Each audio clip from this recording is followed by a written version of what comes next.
जवान सिंह और अजगर को लताड़ेगा।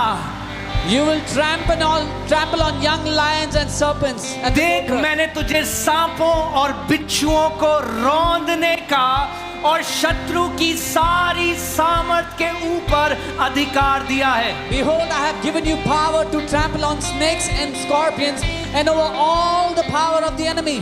और किसी भी वस्तु से, And किसी nothing, भी जादू टोना से, By no किसी भी witchcraft, शैतान की सामर्थ से By no power of तुझे devil, कुछ हानि ना होगी।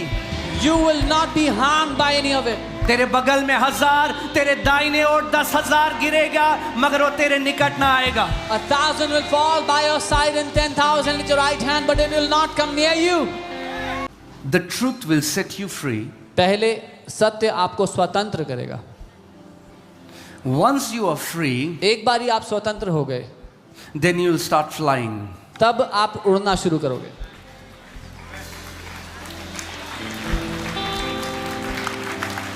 Then you will start bearing fruit. तब आप फल फलाना शुरू करोगे। So, only being free is not enough. केवल आजाद होना ही काफी नहीं है। You got free from a sickness, praise God. आपको बीमारी से आजादी मिल गई, प्रभु को धन्यवाद हो। Now start reigning in life. अब जीवन में जय में चलना शुरू करो। I said now start reigning in life. मैंने कहा अब प्रभुता में चलना शुरू We करो। were created to walk in dominion. हम बनाए गए प्रभुता में जीने के We लिए। were created to reign in life through the one Christ Jesus who loved us and gave himself for us. हम उस मसीह यीशु के द्वारा जयवंत जीवन में प्रभुता करने के लिए बनाए गए, जिसने हमसे प्रेम किया है। Amen. Say this after me. मेरे साथ कहो, Dominion is my assignment. बोलो, प्रभुता में जीना मेरा उद्देश्य है। It is not for few people. ये कुछ Everyone in Christ Jesus is called to a life of dominion. ये कुछ चुने हुए लोगों के लिए नहीं है, हर कोई जो मसीह में है उसको प्रभुता के जीवन के लिए बुलाया गया है। And dominion means everything that enemy throws at you, it comes under your feet in Jesus name. और प्रभुता करने का मतलब ये है, जो कुछ दुश्मन आपके विरुद्ध भेजता है वो आपके पांव तले रहता है यीशु के नाम में। तू जवान सिंह और अजगर को लताड़ेगा। You will trample on young lions and serpents. And देख, मैंने तुझे सांपों और बिच्छुओं को रौंदने का और शत्रु की सारी सामर्थ के ऊपर अधिकार दिया है। behold, I have given you power to trample on snakes and scorpions and over all the power of the enemy. और किसी भी वस्तु से, And किसी nothing, भी जादू टोना से, By no किसी भी witchcraft, शैतान की सामर्थ से By no power of तुझे devil, कुछ हानि ना होगी। you will not be harmed by any of it. तेरे बगल में 1000, तेरे दाहिने ओर 10,000 गिरेगा, मगर वो तेरे निकट ना आएगा। 1,000 will fall by your side and 10,000 at your right hand, but it will not come near you. Amen. See, declarations that are charged by faith, घोषणाएं जो विश्वास से भरी हुई होती हैं, those confessions are the ones that work in the spirit realm, not ones we repeat, वो but ones that come out of the overflow of what we believe. वो अंगीकार आत्मिक जहान में काम करते हैं, वो नहीं जो हम बार बार दोहराते हैं, लेकिन वो जो हमारे विश्वास की प्रणाली से उत्पन्न होते हैं, हमारी विचारधारा से।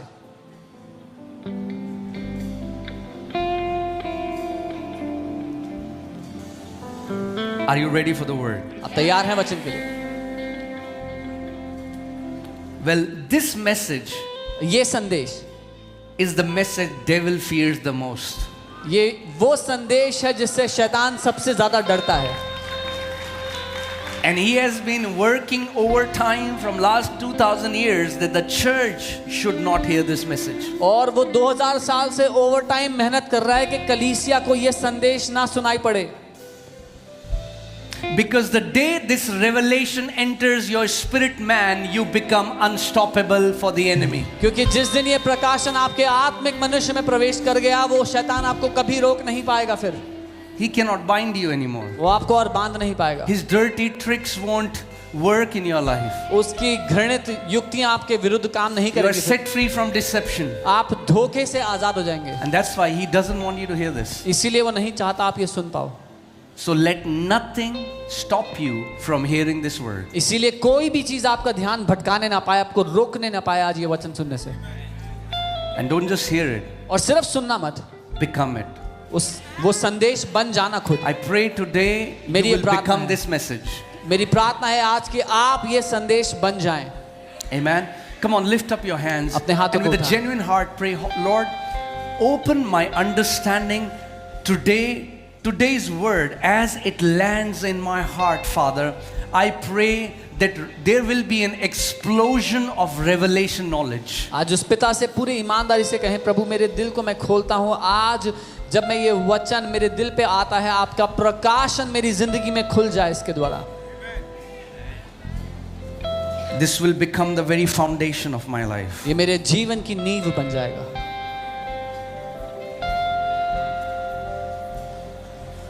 In Jesus' name. यीशु के नाम में। And the church says, कलीसिया ने कहा Amen. Amen. So, in the spirit, a revelation is caught by faith. आत्मिक जहान में एक प्रकाशन को विश्वास से पकड़ा जाता है। I can teach you, मैं आपको सिखा सकता हूँ, but a revelation has to be caught by faith. पर प्रकाशन को विश्वास से पकड़ा जाना जरूरी है। Amen. And I pray मैं प्रार्थना करता हूँ today, may you have a word encounter. कि आज आपका वचन के साथ साक्षात्कार हो जाए। Amen. So you can be seated. आप बैठ सकते हैं। Hallelujah. Hallelujah. Thank you, Lord Jesus. धन्यवाद। Praise God. धन्यवाद। God Prabhu is Yeshu. good. Hallelujah. Praise the Lord. Amen. Amen. I love you too. Thank you so much. Romans chapter 10 verses 1 to 10. रोमी 8 उसका 1 से 10। This will be the foundational passage ये नींव का वचन होगा जिससे हम सीखेंगे. through which we will learn। Amen. So today will be a Bible college. आज बाइबल कॉलेज होगा। Okay. All right. जो बाइबल कॉलेज नहीं जा सके कोई बात नहीं, मैं भी नहीं गया, Those who could not go to Bible college, that's okay. Even I मगर आत्मा के स्कूल में हम आज हैं. But we are in the school of the Spirit today. प्रभु यीशु मसीह ने यूहन्ना 14:26 में कहा, वो सहायक जो पिता मेरे नाम से भेजेगा वो तुम्हें सब बातें सिखाएगा. Jesus said in John 14:26, the helper the Father will send in my name will teach you all things. All right, let's go to the scripture. Romans chapter 10, we'll read verses 1 to 10. Brethren, my heart's desire and prayer to God for Israel is that they may be saved.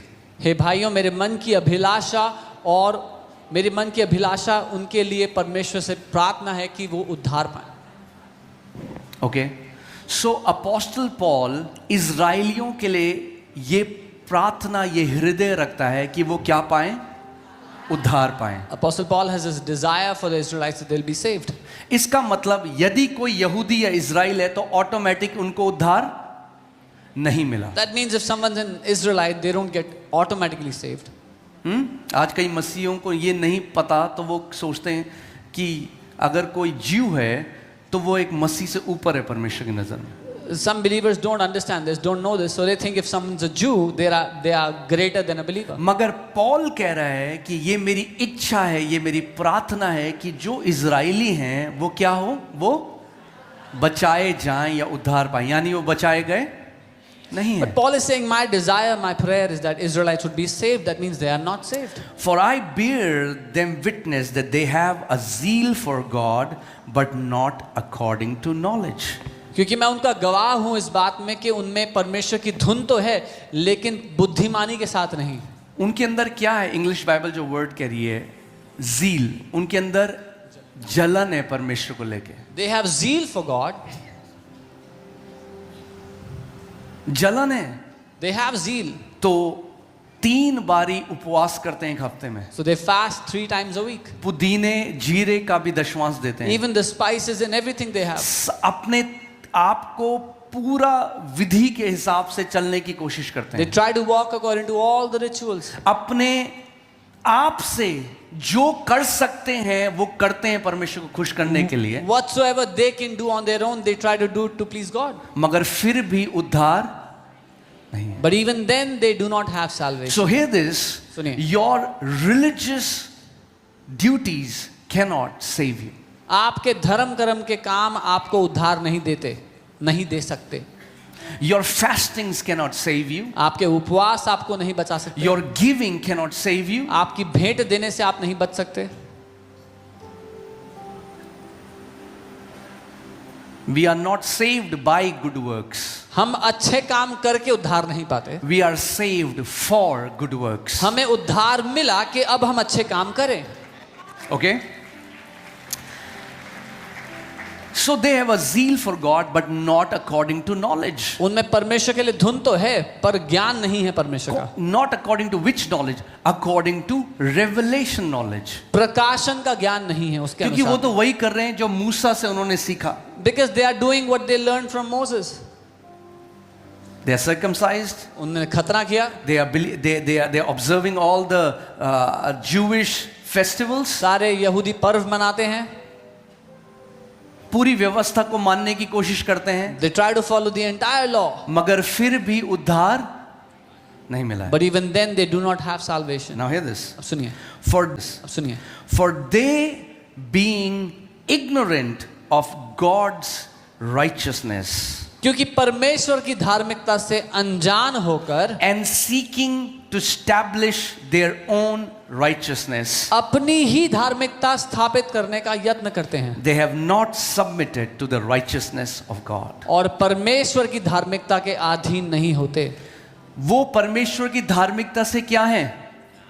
अनजान है. और आज अगर आप सच सुनना चाहते हैं तो सच ये है कि बहुत प्रतिशत मसीह लोग परमेश्वर की धार्मिकता से अनजान हैं, क्योंकि वो अपनी धार्मिकता की स्थापना करना चाहते हैं. Even today, if you want to hear the truth, many believers are ignorant of God's righteousness because they are trying to establish their own righteousness. And this is the message devil does not want you to hear. और ये वो संदेश है जो शैतान नहीं चाहता कि आप सुन पाओ.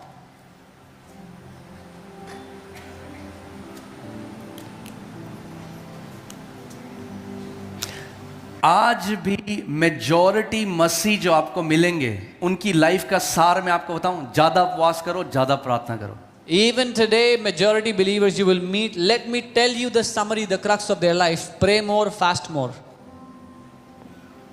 It's not wrong. गलत नहीं है वो सब. Please understand my heart. मेरा दिल समझो.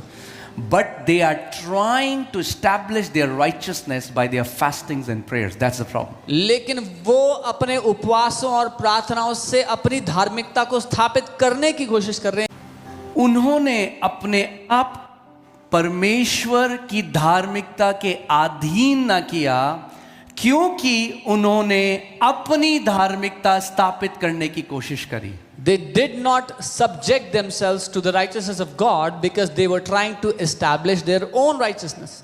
Please hear me carefully, church. मुझे ध्यान से सुनना चाहिए. This message will be one of the most important messages that you will ever hear. ये संदेश सबसे महत्वपूर्ण संदेशों में से है जो आप कभी भी सुनोगे. Because it is gonna make you an absolute victorious one in Christ Jesus. क्योंकि ये संदेश आपको पूरी तरह से जयवंत बना देगा मसीह में.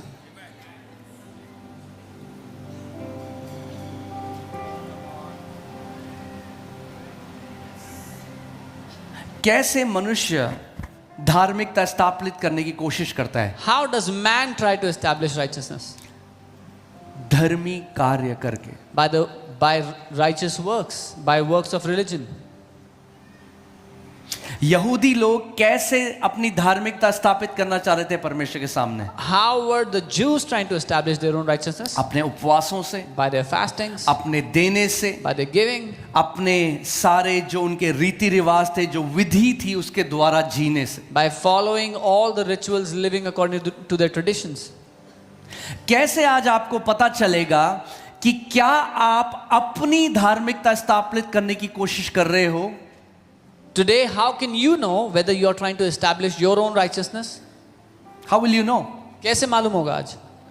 If you think अगर आपको ये लगता है that when I pray more, when I fast more, God accepts me more, you are just like those Israelites who have no understanding of God's righteousness. अगर आपको आज ये लगता है कि जब मैं ज्यादा उपवास करता हूं, ज्यादा प्रार्थना करता हूं, तो परमेश्वर मुझे ज्यादा ग्रहण करता है, तो आप ठीक उन इजरायलियों की तरह हो जिनको परमेश्वर की धार्मिकता की कोई समझ नहीं थी. Because you are going to God क्योंकि आप परमेश्वर के सामने आ रहे हो with you as the center. अपने आप को केंद्र में रखते हुए.